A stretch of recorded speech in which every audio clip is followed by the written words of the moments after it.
on our show. Bronny James vying for his place in this league. The money guarantees he'll be there, but looking for purpose in a role. Fresh off his best summer league performance on Wednesday night, poured in 12 points in a narrow Lakers victory over the Hawks. Back in action Thursday, looking to build on the momentum. Loses the defender there with a little awkward pump. Gets the elbow jumper to go, then hits the Jets to the rack for the layup. Few possessions later, Lakers up 6, mid-first. James out to Dalton Connect. The Lakers rookies gelling early in this one. James and Connect, 12 of the Lakers' 24 first quarter points. Late second. Oh, float me. Bronny off glass. Lakers down 4 at the break. Bronny 8 points, 3 assists, 2 rebounds, 1 block, showing up all over the box score. Gets the scoop late to go, mid-fourth. Lakers take the 1-point lead on that bucket. Then just over 3 minutes left in the fourth. Prodding, looking for his space. They give it to him. Pours in the 3. His lone triple of the night on 3 attempts.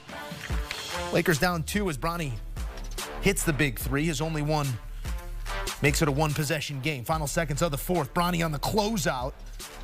Good defensive effort there as Lakers hold on to win it 93-89. Bronny finished with 13 on 5 of 10 from the field. 5 boards, 3 assists. James learning. CBS NBA writer Sam Quinn joining us now with his thoughts on both Bronny and other young stars entering this league. And, you know, we use these terms loosely, but Bronny James coming along here, 5 of 11 a night ago, 5 of 10 in this instance, efficient. What are you seeing in terms of the places where he's growing in this small sample size? Yeah, I think so far we're really starting to see him build a little bit of confidence, right? Like in those early struggles, he started to get tentative, especially offensively.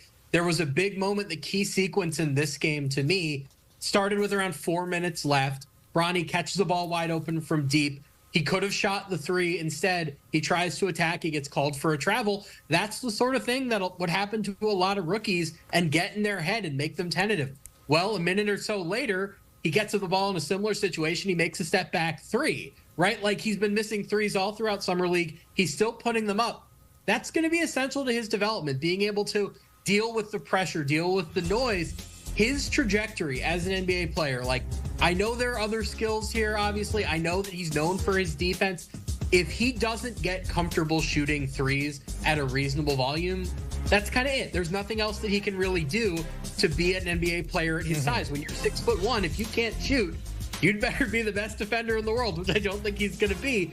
So the fact that he is now looking more comfortable, he's playing more in attack mode, I think that bodes well for him. He's settling into being a professional player.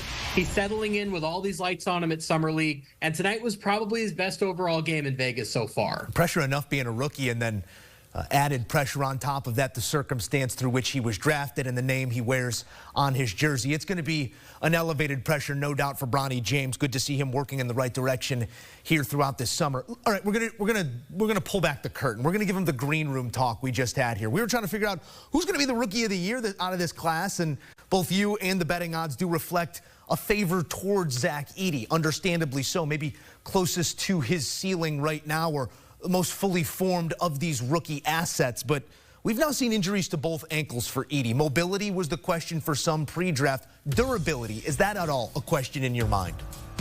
I'm trying not to panic here. They were both, minor ankle tweaks. It wasn't even on the same ankle. It was the right ankle before, left ankle tonight. I'm not especially worried yet. And what I will say is those mobility concerns are legitimate. He's looked fairly good in the limited sample we've seen at Summer League. But if he was going to go to any team that was going to be able to cover his mobility issues, Memphis would have been at the top of that list, right? Like, Jaren Jackson Jr. just won a Defensive Player of the Year award, largely as a weak side rim protector, right? Like, he and Steven Adams were a great tandem defensively for a few years. I think they're hoping that Zach Edey can just be a bigger version of that, right? Like, we saw this tonight before he got hurt. When he was getting driven at, when ball handlers were going at him near the rim, he was scaring them away. It was almost a mini version of that Victor Wembanyama effect we saw in San Antonio all year.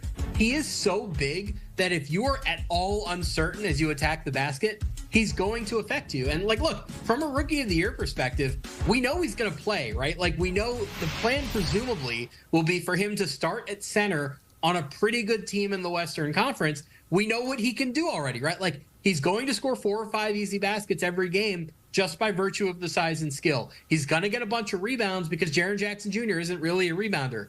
He's going to pile up stats. He makes sense in that scheme.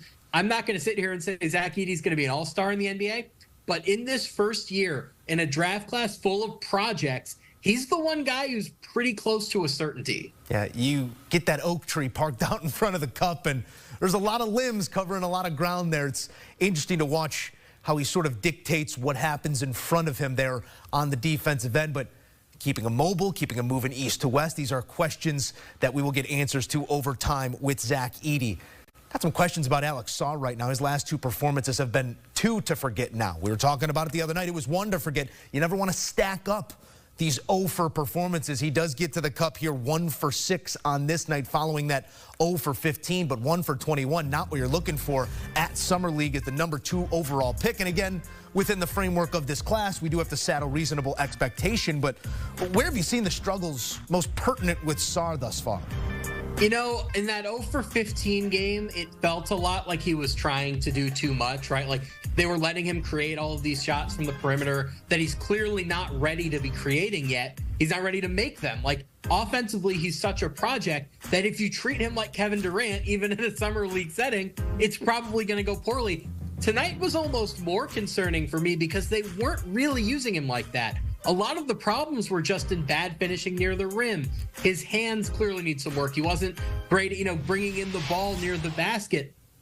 Summer League is a very difficult setting for raw big men because the guards just aren't very good. It's a lot like playing at a small college where even if you're a great big man, if you don't have somebody to set you up, that makes it pretty difficult, right? This is one of the issues that Sarr is going to have early in his career because if you look at that Wizards roster, his starting backcourt next year is probably going to be Bub Carrington, who's a rookie, and Jordan Poole, who's a Jordan Poole, right? Like, I really hope that they re-sign Tyus Jones, just have a traditional point guard in there to help get him those easy looks. But, look, he's not finishing well right now. He's not catching the ball well near the rim.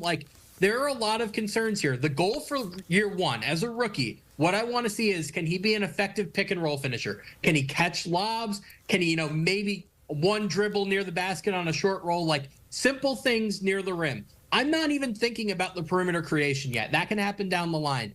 They really need to work with him on that pick and roll finishing, and getting a good veteran guard in there. Hopefully it is Tyus Jones, is going to go a long way on that front because these Wizards guards at Summer League just aren't doing a good enough job of creating easy looks for him.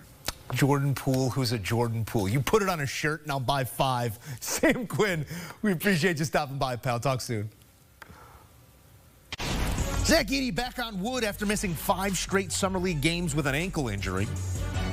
Grizzlies taking on the Pelicans. Start of the first quarter, Yves Missi trying to go one-on-one with Edey. Think again. Edey turns it away, just getting started. Other end of the court. G.G. Jackson drives, dishes to Edey. 2 hands for good measure. Less than a minute later, Edey again inside. High percentage. Edey 6 points in the first quarter, but a scary moment and an exit later. Edey going up to contest another shot, comes down awkwardly, rolls the right ankle. That missed time prior was a left ankle injury, so both ankles already affected for Edey. End of the second quarter, we move ahead with Edey out of the game now. New Orleans up by 3, Pelicans inbounding. Isaiah Miller, other way. The sustainable slam. Windmill me. Memphis goes on to win it 88-77. Clinch a spot in the Summer League semifinals.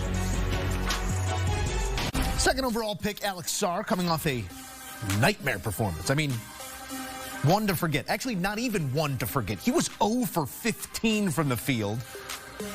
Off to a rough start again in this one. Sarr rips down the board. Put back won't go. Early second. Sarr on the spin. Wrong team. Wasn't all bad for the talented 7-footer. Late second quarter, game tied at 33. Layup rejected by Sarr. 2 Wizards possessions later, Sarr. Well, there you go. Layup's good. His first bucket after missing 17 consecutive shots spanning 2 contests. Summer League, we're hardly keeping track. Mid-third. Sarr. Inbound pass is stolen later in the possession. Timmy gets Sarr to jump on the pump, and it's a layup and a foul. Wizards would hold on to win at 70.